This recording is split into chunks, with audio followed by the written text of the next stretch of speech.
News Talk 610 AM and 102.1 FM. KVNU. It is now 5 minutes after 5 on this Friday afternoon, and yes, I think we can officially say the weekend is here. I'm Will Feelright with your KVNU local headlines as we head into hour 2 of KVNU's For the People show. Well, a state drought response committee is recommending that Utah Governor Spencer Cox declare a statewide emergency as water conditions are reaching unprecedented lows in parts of the state. Now, officials from state and federal agencies met yesterday presenting a bleak outlook driven by record low snowpack and rapidly stressing reservoirs. Now, temperatures are expected to be soaring about 25 degrees above average during the next week, and that's bringing 90s to the Wasatch Front and triple digits to St. George. Now, Department of Natural Resources Commissioner Joel Ferry warned that the state is seeing conditions never experienced before. Now, an emergency declaration would unlock critical resources and funding to try to help mitigate the drought. Governor Cox is expected to be issuing the order later this month, coordinating with the Utah legislature, which would then have to convene to extend emergency declarations beyond just 30 days. In other news, the murder trial for a woman accused of killing her National Guardsman husband has been postponed now to the end of the year. Jennifer Gledhill, who is 43, was originally scheduled to stand trial next month for the death of Matthew Johnson. Now, yesterday, Judge Adam Moe approved a joint motion from attorneys on both sides to delay the proceedings. Now, Gledhill remains in custody, and investigators allege that she fatally shot Johnson and buried his remains in Davis County, though his body has never been found. Now, jury selection is expected to begin December 7th, with the trial running from December 8th through the 16th. Now, Gledhill faces first-degree felony murder, 5 counts of second-degree felony obstruction of justice, along with a third-degree felony charge for desecration of a dead body and other counts. Now, pretrial hearings are also scheduled to take place on November 5th and December 3rd as prosecutors continue to work on a possible plea deal.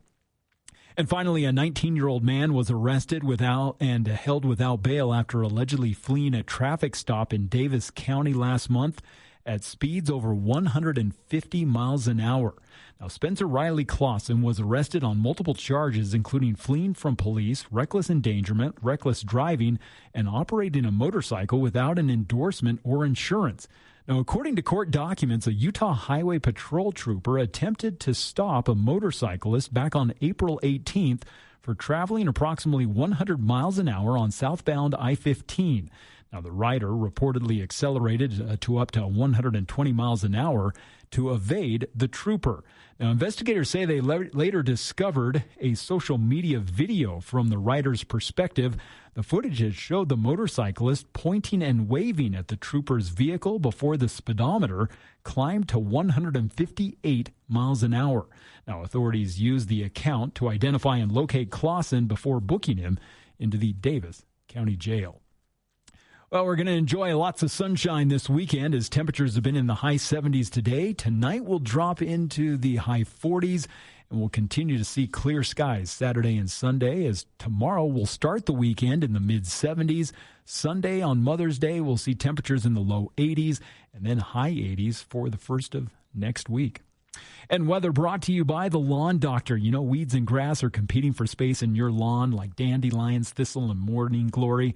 If you think that they're taking over control of your lawn, call the Lawn Doctor. They can treat your lawn with a pre-emergent and weed control to get those weeds under control. Call the Lawn Doctor to get it signed up today, 753-LAWN, or go to lawndoctor.com. And KVNU News Time is now 5:09. I'll have another check of local news coming up at the bottom of the hour. I'm Will Feelright for KVNU News. Did you know you can cut your Rocky Mountain power bill by 40 to 50% without a single solar panel? With the new time of use rates, power is 4.5 times more expensive in the evening, but cheap during the day. At Greenbox Solar, we install smart home batteries that charge up when electricity is cheap, then power your home during peak hours. Solar is totally optional and can be added in the future, but savings are guaranteed. Drop by Greenbox Solar's showroom in South Logan to see the hardware for yourself. Visit our website at poweredbygreenbox.com. Stay informed. Stay connected. News Talk KVNU. 610 AM. 102.1 FM. And online at 610kvnu.com. With the arrival of spring, Cash Stormwater Coalition wants to remind us all of 5 simple things we can do to improve our local water source. Pick up and dispose of pet waste. Sweep up and remove loose grass clippings or leaves from sidewalks and hard surfaces. Sweep fertilizers or other lawn chemicals back onto the grassy areas. Wash equipment or vehicles on the grass or at your favorite local professional car wash. And properly dispose of used automotive fluids or dry up and clean up any spills or leaks. We can all make a difference if we do our part. Brought to you by the Cash Stormwater Coalition.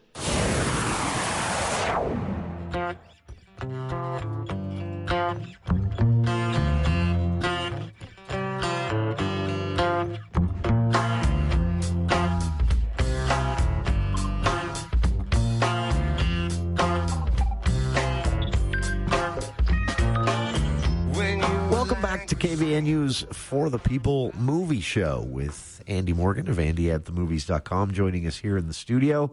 In theaters, new this weekend, just a bit. The Sheep Detectives, Mortal Kombat 2, and Billie Eilish, Hit Me Hard and Soft Tour, live in 3D. Why doesn't that all sound pleasant? I don't know why I laughed. Someday I'm going to meet Billie Eilish. I like her music, but that doesn't sound like a good time. Someday she'll be like, remember when you laughed? I'm like, wow, you actually listened to the show. Thanks. Thank you, Billy. I do have a review. You can still see Devil Wears Prada 2 and Michael. Yeah, and actually, let's talk about that for just 5 seconds. Oh, wow. Did Project Hail Mary actually leave? No. Sorry I think that is still in Providence. I know for sure. Oh, yep. It's a Megaplex Providence. This is one I'm really watching because this is the longest film run I think we've seen in years, if not a decade. Yeah. I mean, it's kind of chipped away. Because next week it'll go into a third month. I'd have to go back and look and think. But yeah, yeah, you're right. Because March, it came out in end of March. Have we seen that since so we're almost 2 months. Return of the Jedi in 1983? Yes, we have. Okay. We have. Right. I mean, Titanic was in the theaters for basically a year. That's true. That was a good year. No, I do think... I think it's a smart experiment they're doing with this movie. It is a little bit of a headbutt back and forth between studios and theater owners right now because obviously the studios would love them to keep the movies in longer, right? But as a studio owner, I mean, if you throw in, GOAT... Yeah. And nobody goes. And believe me, I've been to, some screenings, even promo screenings where nobody goes. You know what I mean? I mean, everybody likes something that little free. Excitement. And when I say promo, a lot of times they'll mingle the press screenings with the promo screen. It's actually, it's probably the best I've ever felt from a ha ha ha standpoint than when I got to ride first class a couple times on an airline, right? Because you go into the theater and the PR company that works with the studio to put on the screenings, they'll have a promo and so they'll be like on the radio, hey, we're giving away free tickets or Maverick or something, come pick up your tickets.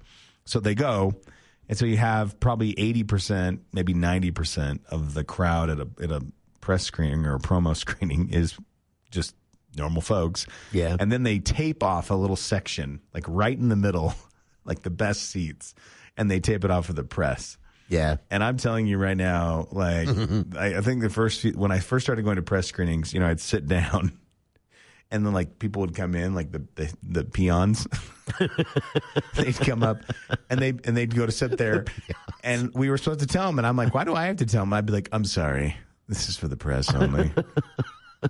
Anyway, that's pretty funny. And that's how I would feel like the first time I sat in first class, right? I remember, and unfortunately, it would have been so cool if I'd have got an upgrade to first class from Salt Lake City to New York City. But unfortunately, I got an upgrade from Salt Lake City to Las Vegas. Well, that's punishment. Yeah, so I sit down in the first class seat, and the first thing that happens, the lady comes up and she hands me, she said, would you like a drink? I said, now? I mean, we haven't even started. I think that's something we do later. Anyway, and then she says, okay, well, no, she says, no, yeah. And I was like, wait, is this only alcohol drinks? And she said, no, it's whatever you want. So I said, sure, I'll take a Diet Coke. Well, she brought it to me in a glass, like an actual glass. Oh, wow, made of like a restaurant. Yeah, and I was like, fancy. Where is this for me? Like, fancy. How much does this cost? She was like, it's part of your seat. Anyway, and then she gave me a hot washcloth, and I'm literally just looking around at like everyone else in first class who feels like they should be there. Better than everybody? And I'm like, this is how Jack Dawson felt in Titanic when he was having that dinner with all the. When he got to go upstairs with all the oil barons. They were like, that was. He was like, can I have 6 rolls? Because we don't get those down in the steerage. I forgot about that scene. He was stuffing them in his pockets. And that's how it is. Everybody in first class just, Do you think, I always worry something like this is coming to movie theaters. Oh, and they've dabbled with it. It already is. I think that's going to ruin the experience when you have like a first class section. No, I don't think you're going to get to that. But you don't think so? No, and I think what you're seeing now is uniformity. Because remember back in the day, Megaplex is like, okay, here's all the peon seats, and then here's 8 luxury seats, right? And there's nothing. I mean, there's one thing about seeing a guy light up his iPad 3 rows ahead of you in a fellow peon seat.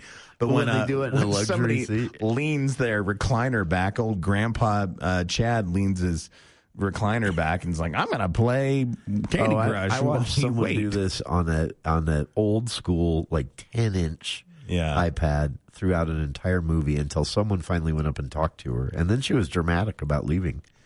Well, the best thing to do in a situation like that is just take the person's iPad and then just hit them over the head with it. We don't actually just kidding. That. But you can't take the iPad and say to them in a very condescending voice, "You can have this back at the end of class." That would be. That's why I love the Alamo Drafthouse. Right? Oh yeah, they were big in the day. They're like, if you pull out a phone in the theater, we're going to ban you. Yeah. Now you go on a list. Yeah. Now it's like parents with their kids today, like in middle school and stuff, where they're like, my boy could never do anything wrong. Especially if it's a boy. Well, it turns out. But yeah, then they end up. It's now on the news. Now movie theaters are like, hey, we want everybody in the seats, so they're like, you want to use your phone? Be my guest. Yeah. Why don't you film the movie? They've actually, kind of lax at the. I was worried for a while they were going to go with, because there were these experiments with like tiered pricing and even there was one theater chain in the Midwest that's only in the Midwest. We don't have them here. They did a thing where you could actually get, so like certain price ranges, you actually got to go in earlier than everybody else. So you'd already be there in your seat, racking up time before you have to leave the movie to go pee. Yeah. Before everyone else got in. Sort of like, they board. So personally, I think it's sort of dumb airlines board first class first, because then they just get annoyed by everyone else walking in. Oh. It makes much more sense to board first class last. I will say this. One of my all-time high pet peeves is when you sit down, right? Like they're like, you're boarding in zone 3 or zone 4, and there's 8 zones. So I'm sitting in zone 4. People are coming by. My row's already, filled up anyway.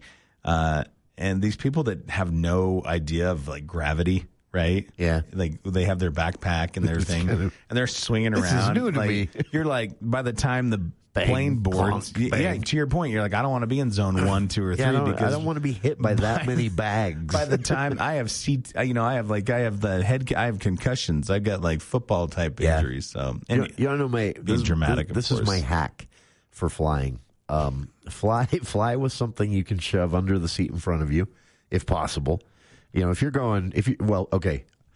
you're a guy and you're only going on an overnight or a weekend trip, you can get everything you need in a snowboarding backpack or a carry-on duffel bag. And some of those have wheels and are also backpacks, and you can shove those under your seat. And so in that case, as they're boarding the plane, just sit there. Just enjoy that comfy seat in the waiting area until they get to until they've boarded the plane, basically. Right. Then go on. You won't get hit by a bag. You won't be standing there forever behind a line of people trying to find overhead bin space. You just walk in. You do have to annoy the 2 people that have sat down before you, and you, of course, have the window seat. But it's way more relaxing. I have a little experiment I need to do with you, because we've talked about this. There was an AP article on the 10-year anniversary of the Nice Guys yesterday, and I want to read the first 2 paragraphs to you on the other side of the break and have you respond, because it gets to something you've talked about a lot, which is I guess could be said as timing is really everything, and box office sales don't often, really reflect where the greats are. So I'm going to read this to Andy on the other side of this quick break. I'm Jay Sallin, founder of Allen Law. My focus has always been helping families protect what matters most through meaningful estate planning. I've now joined forces with attorney mediator Chris Guyman of the Conflict Resolution Center and seasoned litigator Sam Goebel to form the Allies Law Firm. Whether you're planning ahead, resolving marital conflict, or facing a courtroom battle, we bring strategy, strength, and experience together under one roof. Because when it matters most, you deserve the Allies Law Firm. Call the Allies Law Firm today. We plan, we fight, you win.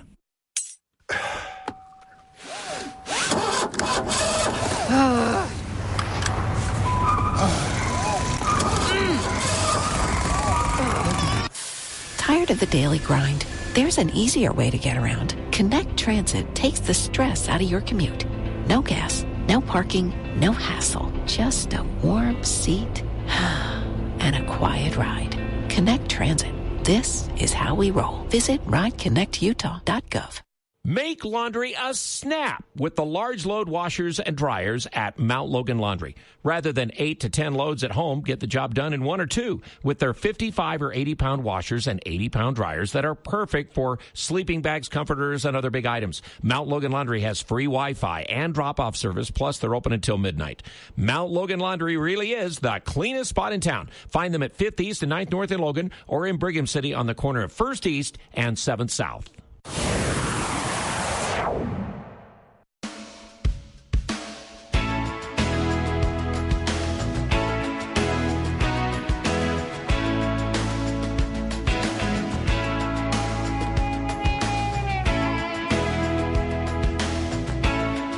Welcome back to KVN News for the People.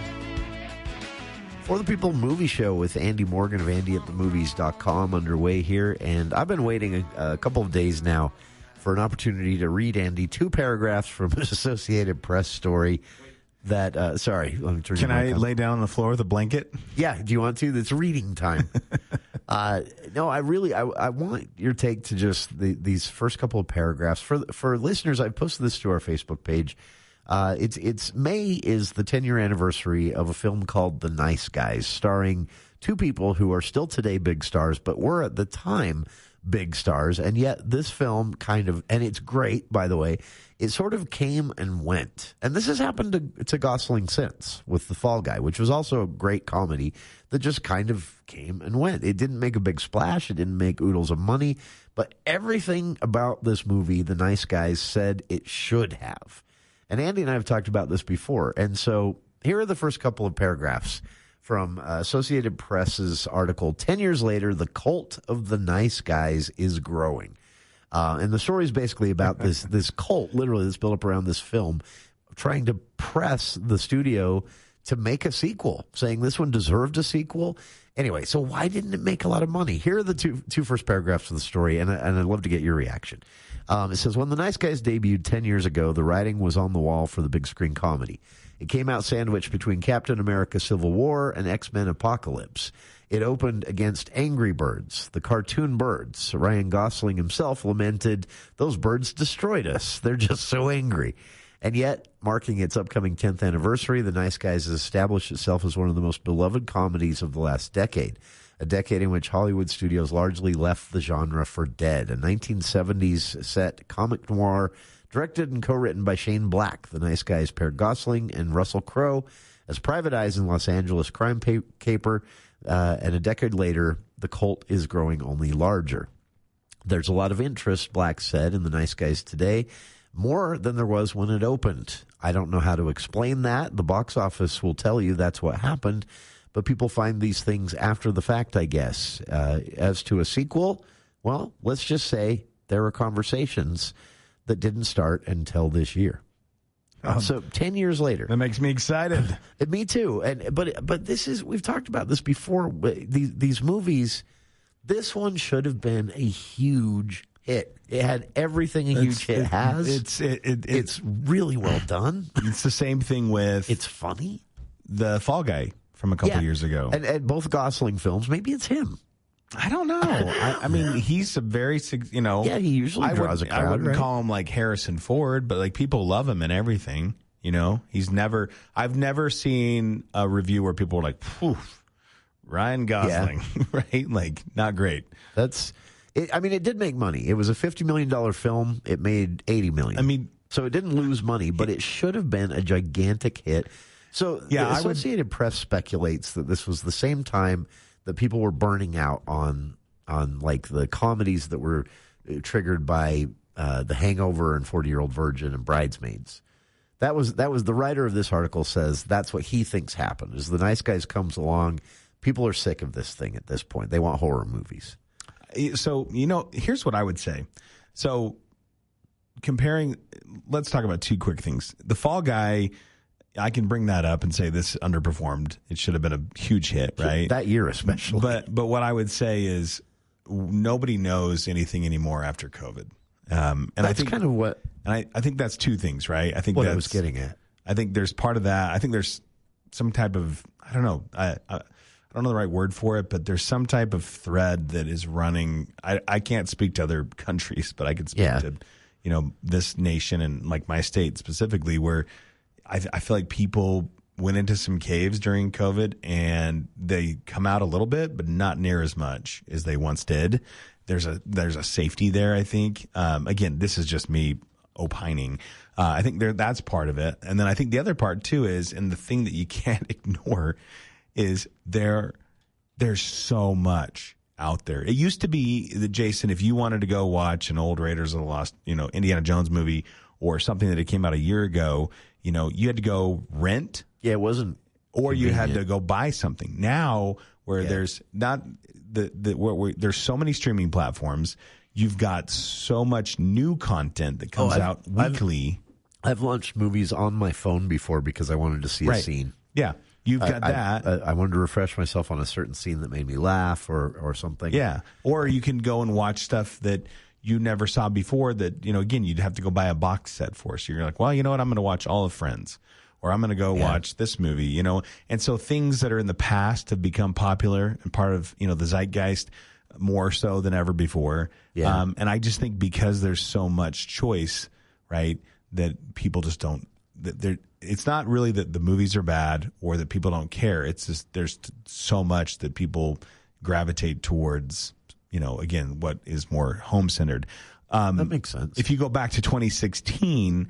That's why I brought this up, because you have two movies, both with Ryan Gosling, both met the same fate. They made money, but not as much as they should. But this one, one's pre-pandemic, one's post-pandemic. So you think different reasons for both? I think the pre-pandemic one, Russell Crowe's at the tail end of it. This is going to sound so mean, and I'm sorry. Russell Crowe's kind of he's getting into the twilight of his career. He's just I'm going to call a spade here, but he is, in 2016, Russell Crowe, it's old Russell Crowe. Yeah. You know what I mean? And Russell Crowe doesn't quite have like the gravitas of like a Harrison Ford at that age or whatever. Speaking of that, he has so it was at Sundance, it's coming out soon. He's in The Wait with, I think I've heard of this. Ethan Hawke, and both of them look ancient in that movie. No, they do, and I'm not saying the movie wouldn't do well because Russell Crowe is aged and doesn't look, as handsome as he did in Gladiator. But I think these are two great actors. They were in a movie that came out when the guy was he's fading a little bit, right? So he wasn't a draw enough. And I don't feel like, yes, everybody knows who Ryan Gosling is because they knew him in Crazy Stupid Love and Drive, but he wasn't. But those aren't box office smashes either. Yeah, he wasn't. He's just solid. I think he wasn't huge yet. If The Nice Guys came out next year, like if it had never seen the light of day in 2016 and it came out next year, it would be a way bigger hit, in my opinion. That would be just because of where things are. And so I think The Nice Guys was before its time, is what I would say. So you think, because that is what I wonder. I mean, only made was it timing? 71 million worldwide. Yeah. So it made its money back. It did. Plus some, but it took years enough to worldwide get distribution the budget back and then also buy everyone a coffee. Yeah. that worked on the picture. No, it's and you should see it, by the way. It is. Think Chinatown, but funny. Yeah. If you took Chinatown, a detective noir set in the 70s. Yeah. Kim Basinger is hilarious in this, by the way. Yeah. And she plays someone you would not expect her to play. Yeah, correct. Who else? Keith David's in it. Anyway, it's a really, really good movie. And I actually think isn't Qualley,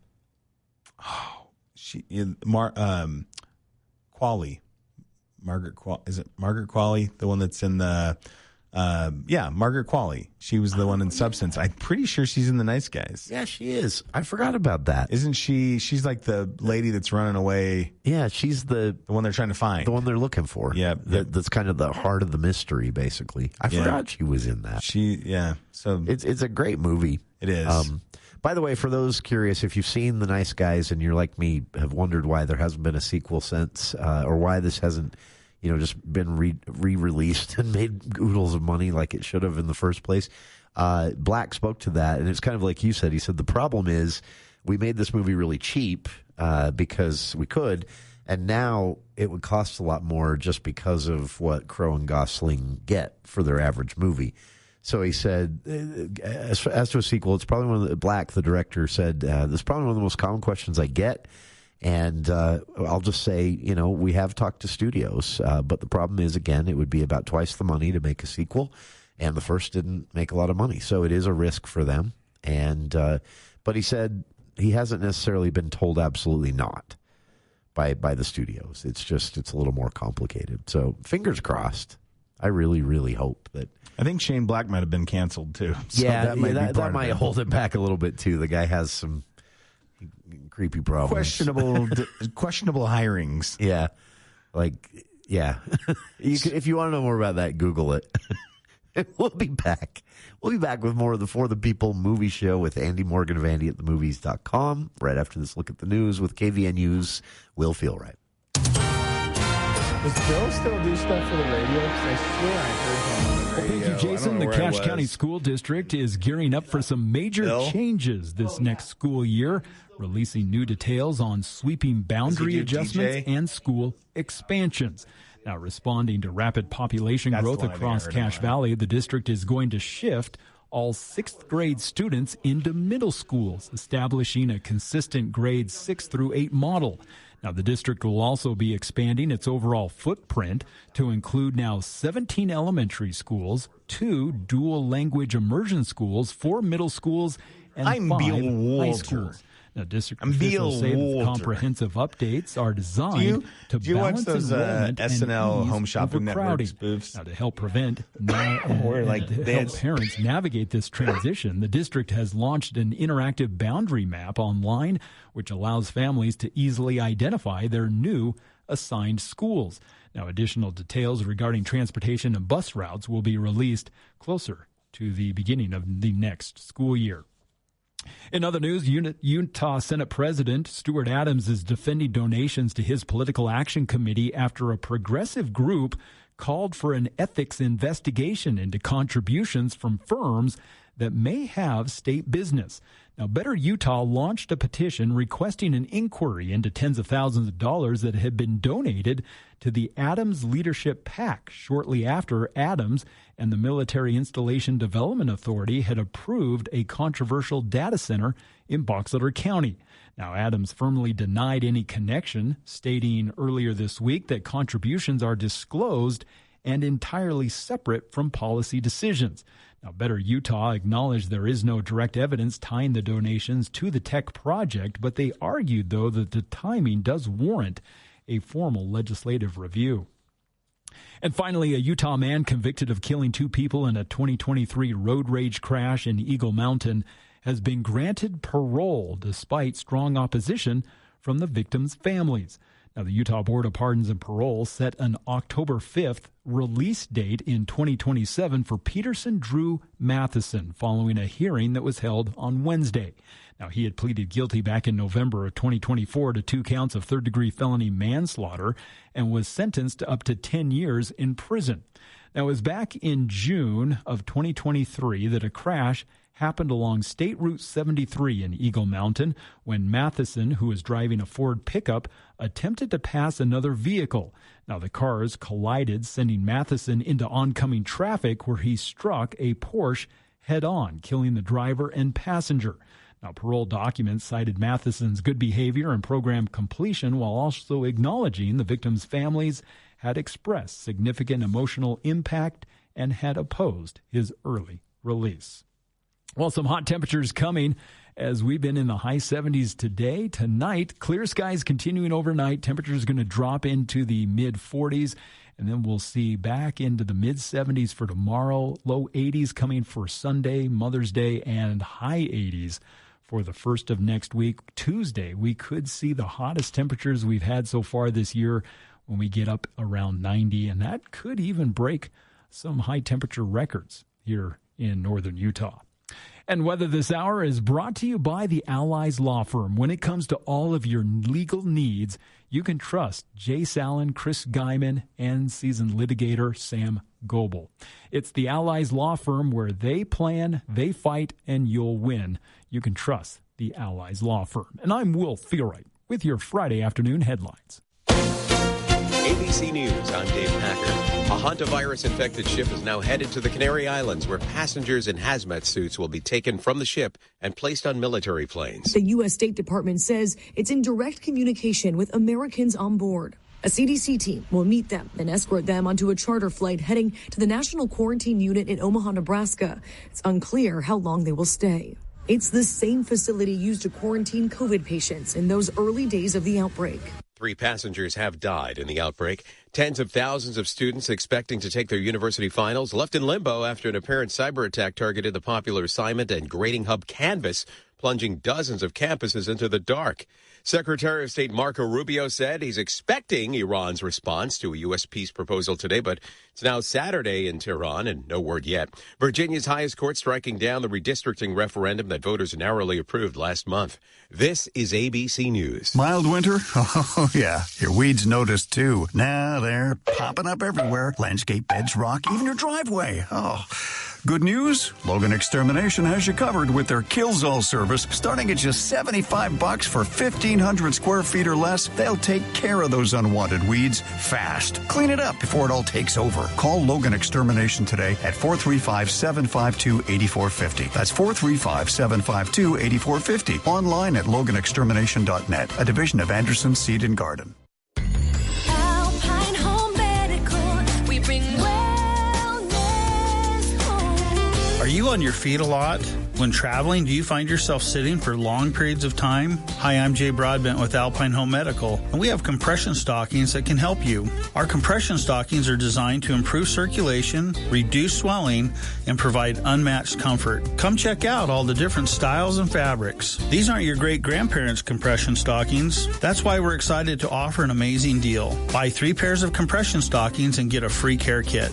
That's right, 3 pairs of compression stockings and get a free care kit. Come into any of our 11 locations and invest in your health this winter by embracing the benefits of compression. For more details, visit us at alpinehomemedical.com. That's alpinehomemedical.com. Alpine Home Medical, we bring wellness home. Struggling to find the perfect Mother's Day gift? Skip the sweets. Give her something that grows. Head to Anderson Seed and Garden in Logan. Choose from vibrant annuals, blooming baskets, veggie starts, or fruit and shade trees. Gifts she'll enjoy all season and for years to come. Not sure what to pick? Just ask Mark. Make Mother's Day easy at Anderson Seed and Garden, 69 West Center in Logan. Anderson Seed and Garden, beautifying backyards and making moms smile.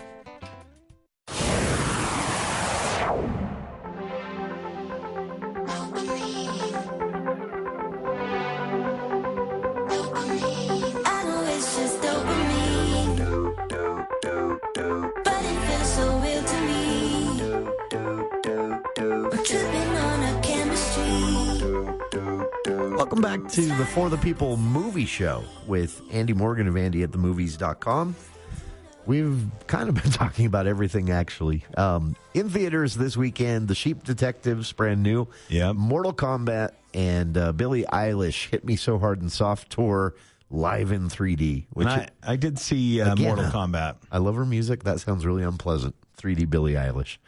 You did see Mortal Kombat too? Yeah, I did. And where are you at on these movies? They always look exciting. I mean, there's obviously the cult classic, the first one, in the mid '90s, that has the kind of that whole song. Yeah. And then obviously there's ones that were not memorable after this. There's been 4 Mortal Kombat movies. For some reason, I thought there were way more. The first one I would say is is kind of a cult classic. But the third film came out right after COVID, 2021, streaming only. Kind of like almost more of a more, I don't want to say grounded because it's magic and stuff, but more of just less schlocky, more of an action movie, less sort of schlocky than the one that came out in the mid '90s.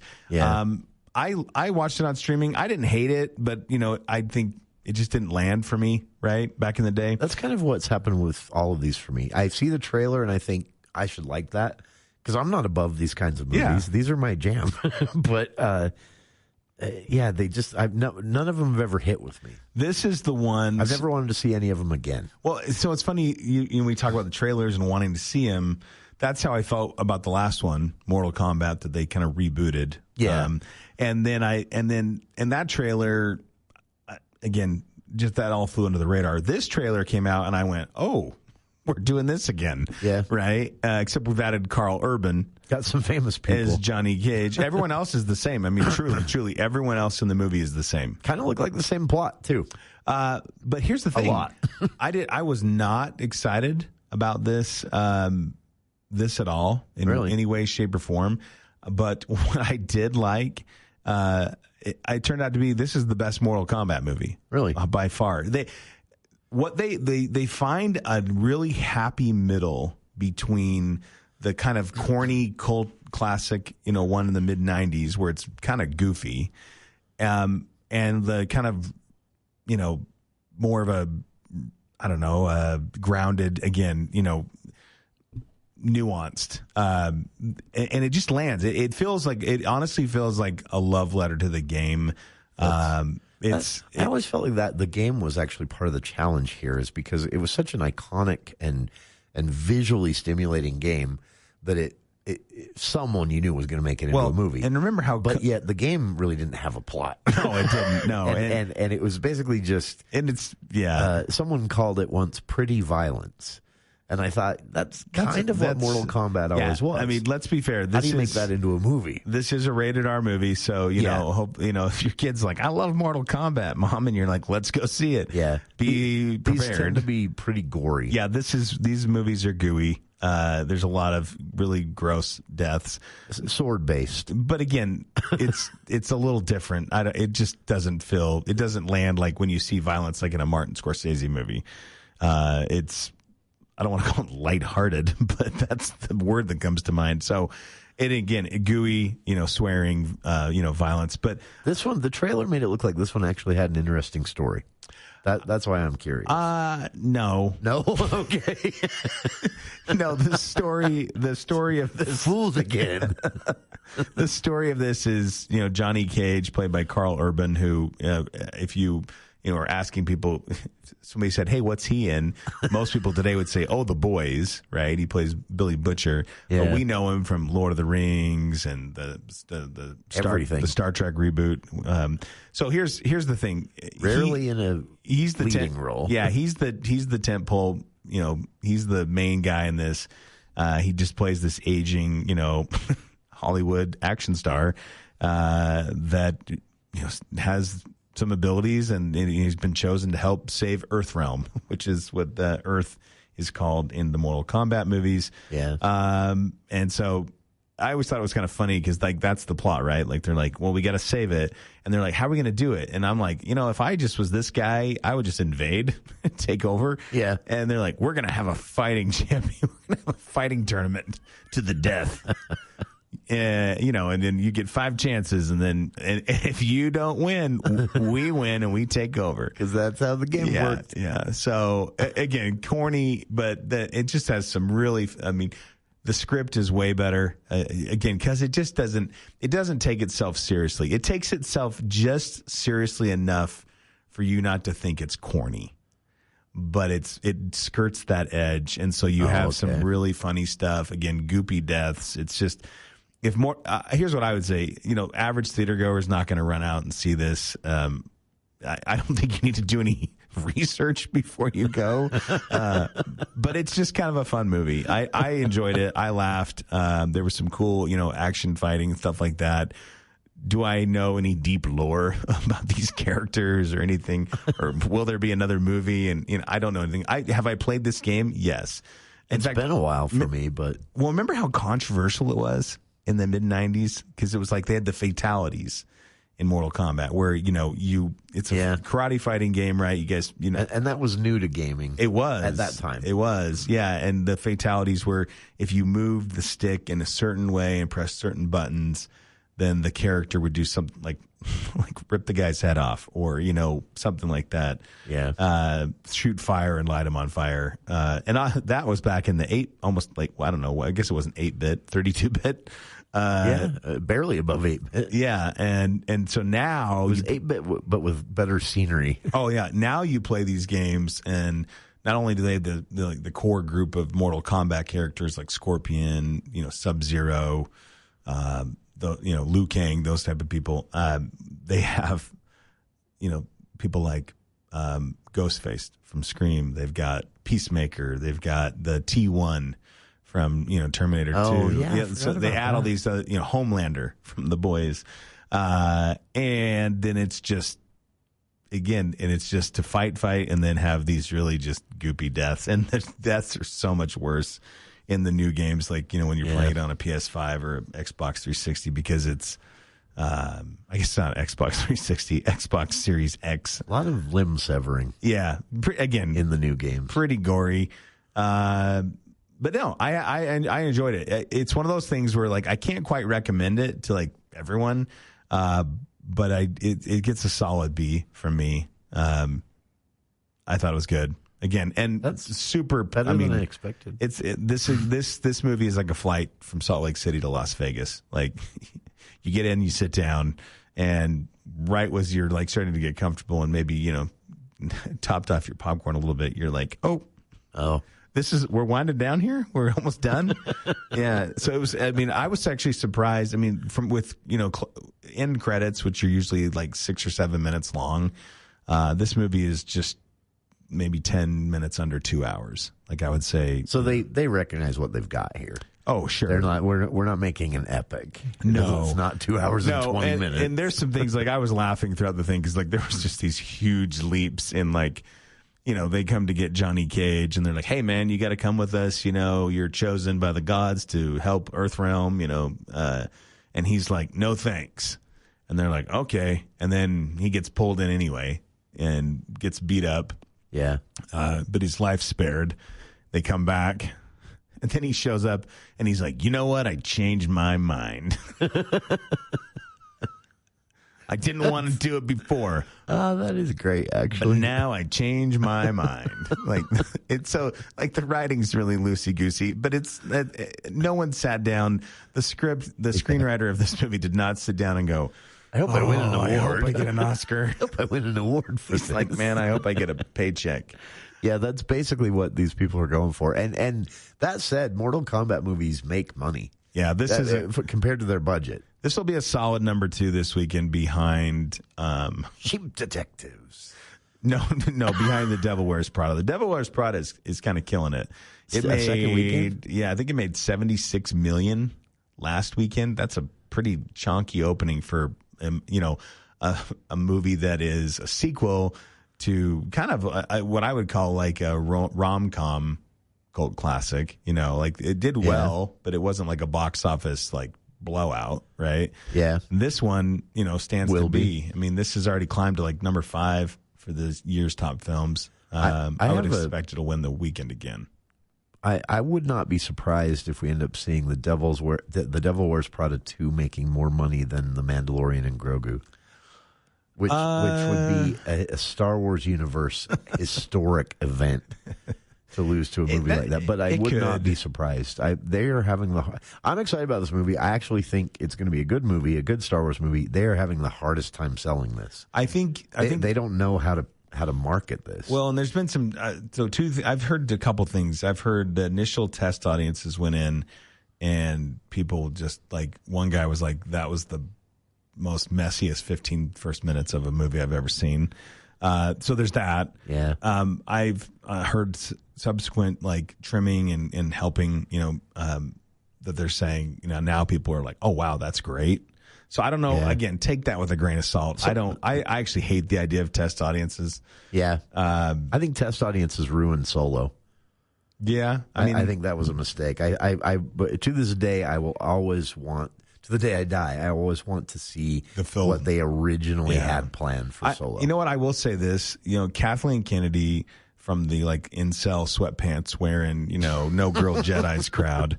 That crew, is really hard on Kathleen Kennedy, which is really funny too because she's greenlit everything that they love, right? The parts that they love, she greenlit. It's not like she was like, got outvoted or something. Yeah. She is the president of Lucasfilm, or was the president.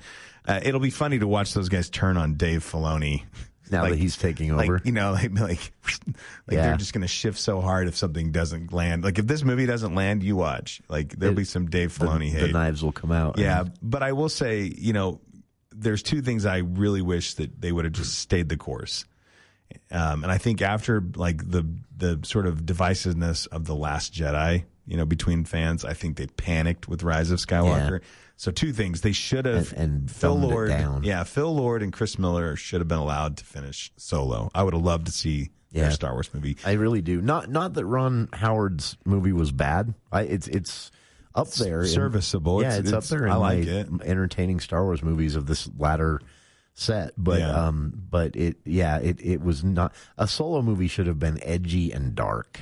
Well, and I think they missed a huge opportunity. I think the Phil Lord. I mean, look at the movies they've made: Cloudy with a Chance of Meatballs, 21 Jump Street, the Spider-Verse movies. I think they would have brought a really cool flair to to a Star Wars movie. The other bad decision, I think too, and rumors were that they butted heads with Kathleen Kennedy. And my thing is like, you've got to allow your artists to do stuff, right? And part of that is managing different personalities.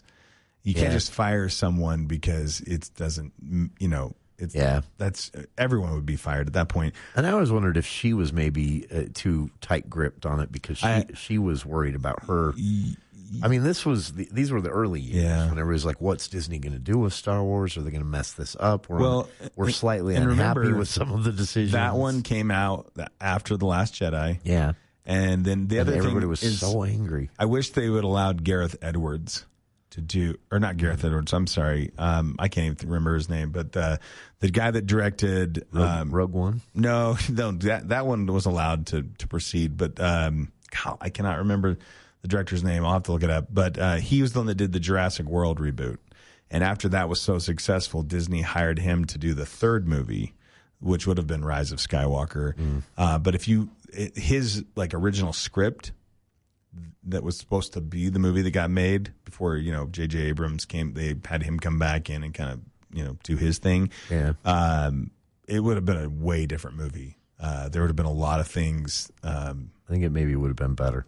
Yeah. Again, it's a movie I would love to see. Do I hate The Rise of Skywalker? No, absolutely not. The only thing I dislike about The Rise of Skywalker, honestly, is the plot. The only thing I dislike about it is the entire story. The entire story.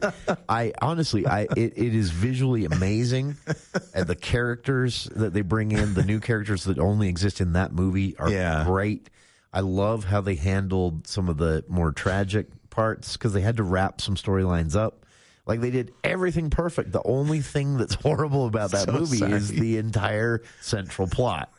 You know what this makes me laugh? Somehow the Emperor came back. Yeah, this actually makes me laugh. This makes me think of that Ben Stiller and Vince Vaughn sketch where they're pitching to Peter Jackson to do another Lord of the Rings trilogy. And he's like, guys, the ring was destroyed. And they're like, was it? I mean, what if? Cut away, right?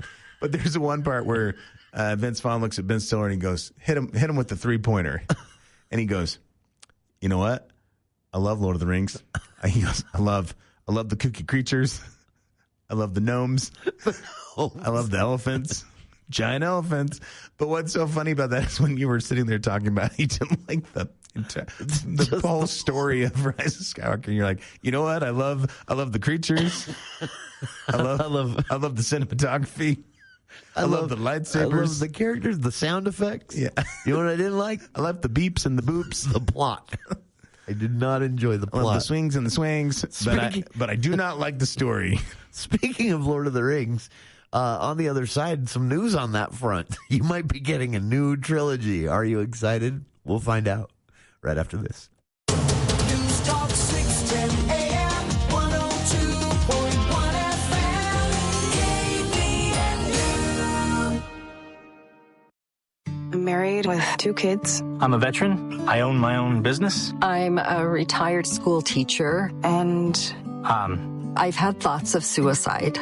But, thankfully, my granddaughter made a point of checking in on me. Spencer noticed when I was distancing myself. One of my buddies, he was worried about me. Having someone when I wasn't myself. When I need it most. Help me live on. Live on. Live on. Connection can prevent suicide. Learn more at liveonutah.org.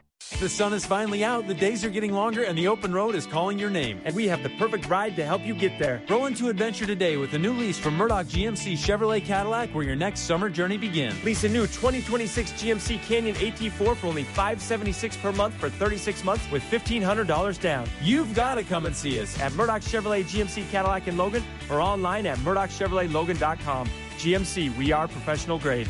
Call 888-391-6080 to receive dealer complete details. Offer expires 6/126. When it comes to your ear, nose, and throat care, you deserve expert treatment from a board-certified physician. I'm Dr. Andrew Goetz with Intermountain Budge ENT Clinic. Along with my partner, Dr. Matt Wilson, we provide comprehensive medical and surgical care, creating personalized treatment plans that fit you. With seamless coordination between specialties at Budge Clinic, your care is truly connected. Our convenient online platform makes scheduling and communication easy. Call Budge Clinic ENT today, 435-716-1420. Local care with Intermountain expertise.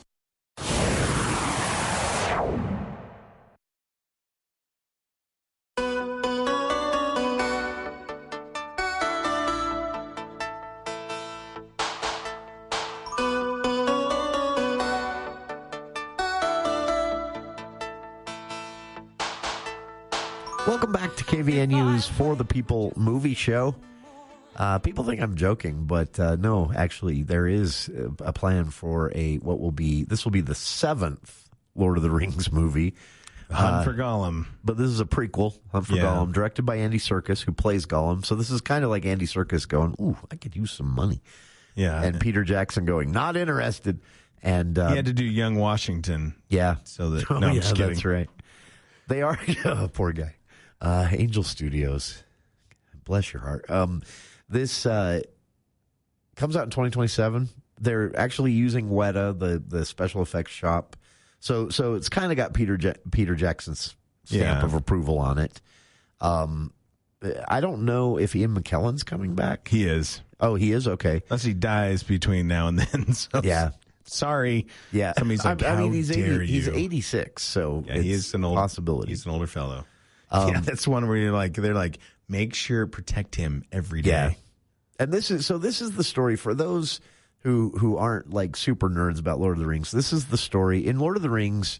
So The Hobbit is the prequel to Lord of the Rings, which was not supposed to be 3 books as we know it. It was one big book, but publishing constraints made it 3 books. Anyway, so in between, so The Hobbit was kind of for kids, but also a prequel. And Lord of the Rings was the book Tolkien actually wanted to write. And in between those two, there's a whole quest that happens where Gollum gets the ring and disappears, and then in between that and Gandalf bringing the ring to Frodo and saying, keep it secret, keep it safe, or whatever he says. That's this story, right? Yep. And so this is the first time that something Tolkien didn't ever write is going to be made into a Lord of the Rings film. So what are we talking about next week? Sorry, I lost track of the clock. Obsession and In the Gray. Okay. One That's scary actually- and one Guy Ritchie. Guy Ritchie, man, I hope he gets his mojo back. All right. For the People Movie Show next week, you can read more from Andy Morgan in between now and then at andyatthemovies.com. And Dave Ramsey is next here on KVNU Logan.